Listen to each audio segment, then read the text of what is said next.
Sports കൗൺസിലിൻ്റെ അണ്ടറിലുള്ള പല ഇൻസ്റ്റിറ്റ്യൂഷനിലും പല പ്രശ്നങ്ങളുണ്ടാവുന്നത്. കോച്ച് നന്നാവുന്നില്ല, അല്ലെങ്കിൽ കോച്ചിൻ്റെ പ്രഷർ, അത് കാരണം മരണങ്ങൾ വരെ സംഭവിക്കാറുണ്ട്. കേൾവിയുണ്ട്. ഈ കഴിഞ്ഞ സമയത്ത് നമുക്ക് റീസെൻ്റ്ലി കൊല്ലത്തൊക്കെ നടന്നൊരു ഇഷ്യൂ കേൾക്കാനിടായിട്ട് ഭയങ്കര വിഷമമായിട്ടുള്ള കാര്യം. കാരണം കുഞ്ഞുങ്ങൾ വന്ന് ഇതിന് വേണ്ടിയിട്ട് ഡെഡിക്കേറ്റഡ് ആയിട്ട് പഠിച്ച് അവർക്കൊരു മരണം സംഭവിക്കാന്ന് വെച്ചാൽ ഒരു ഫാമിലി എങ്ങനെ അത് അക്സെപ്റ്റ് ആവും, അല്ലെങ്കിൽ അത് എങ്ങനെ അവർ തരണം ചെയ്യും?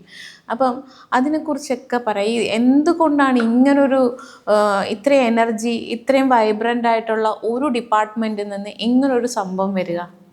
അങ്ങനെ നോക്കുകയാണെങ്കിൽ റൂബി, ഞങ്ങൾക്ക് ക്ലബ്ബുണ്ട്, ഹോക്കി പ്ലേയേഴ്സിൻ്റെ ഒരു ക്ലബ്ബുണ്ട്, ഹസിൽ ഹോക്ക് ക്ലബ്ബ്.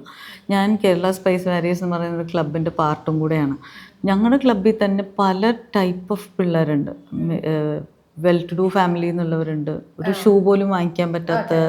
തീർച്ചയായിട്ടും അതെ. അപ്പം അവരെയൊക്കെ ചിലപ്പം ആരെയെങ്കിലുമൊക്കെ അപ്രോച്ച് ചെയ്യുന്നത് ചിലപ്പോൾ അവരുടെ എന്താ പറയുക, അവർക്ക് ഇതിനോടുള്ള പാഷൻ കൊണ്ട് ഒരു ഷൂ എങ്കിലും വാങ്ങിച്ചു തരാൻ പറ്റുന്ന ആൾ. പക്ഷെ അപ്രോച്ച് ചെയ്യുന്ന ആൾക്കാർ ഏത് ടൈപ്പാണെന്ന് പറയാൻ പറ്റില്ല.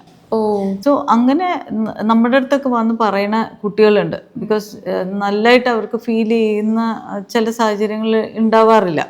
The same thing might be happening in hostels also. Definitely. നല്ല പിള്ളേരും നല്ല വീട്ടിൽ പേരൻസിന് പൈസ കൊടുത്ത് പഠിപ്പിക്കാൻ പറ്റുന്ന പിള്ളേരും ഉണ്ടാവും, അല്ലാത്ത പിള്ളേരും ഉണ്ടാവും. ചിലപ്പോൾ ക്ലാഷസ് ഉണ്ടാവാൻ സാധ്യതയുണ്ട്. നമുക്കറിയില്ല. ഇപ്പം സായിയുടെ കാര്യം കൊല്ലത്ത് നടന്നത് വി ഡു നോട്ട് നോ എന്താ സംഭവിച്ചത്. പക്ഷേ ഇൻവെസ്റ്റിഗേഷൻ ഈസ് ഗോയിങ് ഓൺ. അത് കണ്ട് എന്താണെന്നുള്ളത് ഐഡൻറ്റിഫൈ ചെയ്യുമ്പോൾ എനിക്ക് തോന്നുന്നു ഭാവിയിലുള്ളത് കുറച്ച് റെക്ടിഫിക്കേഷൻസ് അതിൽ ചെയ്യാൻ പറ്റും.